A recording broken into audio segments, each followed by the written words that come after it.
আমরা বিজয়ী হয়ে আসার পরে এই সকল সিন্ডিকেটকে আমরা ভেঙে দেব ইনশাআল্লাহ। এই বাস রুটে যারা আসে তাদের যে পরিশ্রম করতে হয় এবং বাসে দেখা যায় তাদের সকাল 8টায় ক্লাস, সকাল 8টায় তাদের পরীক্ষা, কিন্তু দেখা যাচ্ছে বাস যাচ্ছে 9টায়, 8:30টায়। এবং এই বাসের যে সমস্যা, এগুলো সব হচ্ছে কৃত্রিম সমস্যা, কৃত্রিম সংকট। এখানে একটা বিশাল সিন্ডিকেট গড়ে উঠছে। বিশ্ববিদ্যালয় রেজিস্টার বিল্ডিং এর এই ডিপার্টমেন্ট যারা দেখে এবং এটার সাথে যারা জড়িত, একটা সিন্ডিকেট তৈরি হয়েছে। আমরা বিজয়ী হয়ে আসার পরে এই সকল সিন্ডিকেটকে আমরা ভেঙে দেব ইনশাআল্লাহ। এবং এই সকল বাস পার্মানেন্ট বাস করতে হবে। এই যে আপনার বিআরটিসি ডিপো থেকে ভাঙ্গাচোরা বাস নিয়ে আসেন, এক একদিন এক এক জায়গায় দুর্ঘটনা হয়। এই দুর্ঘটনার কি কোনো মূল্য নাই? কিছুদিন আগে উত্তরে আমাদের শিক্ষার্থী ভাই বোনদের উপর হামলা হয়েছে, বিভিন্ন জায়গায় হামলা হয় এবং মেট্রো রেলের পিলারের মধ্যে বাস লাগাই দিচ্ছে। এগুলোর কোনো জবাবদিহিতা নাই।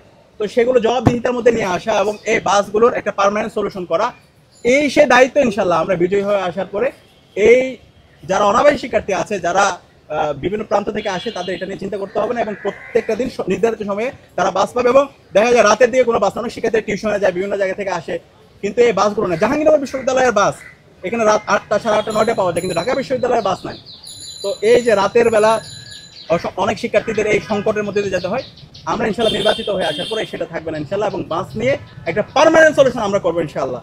এর পাশাপাশি আমাদের বলছি, আমরা ডাকসুতে দেখতে পেয়েছি, বিগত সময় তো অনেক ডাকসু হয়েছে, কিন্তু ট্রান্সপারেন্সি, ফাইন্যান্সিয়াল ট্রান্সপারেন্সি এবং অডিট সিস্টেম নিয়ে অনেক কথা আছে।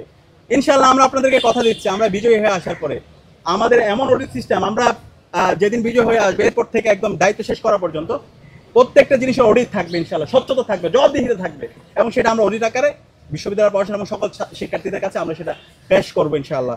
এবং আমাদের আরেকটি সবচেয়ে গুরুত্বপূর্ণ দাবি, সেটা হচ্ছে এই ডাকসুকে একাডেমিক ক্যালেন্ডারভুক্ত করা। আমাদের বিশ্ববিদ্যালয় পড়াশোনাকে আমরা যে 63 দফা সংস্কার প্রস্তাবনা দিয়েছি, সেটার মধ্যে একটা গুরুত্বপূর্ণ দাবি ছিল এটা। এই ডাকসুর এটা হবে একটা একাডেমিক কাজ, এটা হচ্ছে বিশ্ববিদ্যালয় পড়াশোনার একটা এটা একাডেমিক ক্যালেন্ডারে যুক্ত করে, এটা হচ্ছে একটা কাজ তাদের। তো আমরা দায়িত্ব নেওয়ার পরে ইনশাল্লাহ 1 বছরের পরে নির্ধারিত সময় আবার ডাকসুর তফসিল ঘোষণা করা, সেটা হবে আমাদের অন্যতম একটা কমিটমেন্ট। তো এই ধরনের ছাত্র সংসদ নির্বাচন করার মাধ্যমে আমরা বিশ্ববিদ্যালয়ের শিক্ষার্থীদের ভয়েসগুলো, বিশ্ববিদ্যালয়ের শিক্ষার্থীদের আকাঙ্ক্ষাগুলো, তাদের প্রত্যাশাগুলো আমরা বিশ্ববিদ্যালয় প্রশাসনকে জানাবো এবং তাদেরকে বাধ্য করব। এবং এর মাধ্যমে এই ঢাকা বিশ্ববিদ্যালয়কে একটা সবার বাংলাদেশ, শহীদদের আকাঙ্ক্ষার আলোকে বাংলাদেশ, বৈষম্যহীন ইনসাফভিত্তিক বাংলাদেশ আমরা বিনির্মাণ করব। এবং এই বাংলাদেশ ঢাকা বিশ্ববিদ্যালয় এই জুলাই আন্দোলন শুরু করেছিল এবং এর মাধ্যমে সারা দেশে ছড়িয়ে দিয়েছে।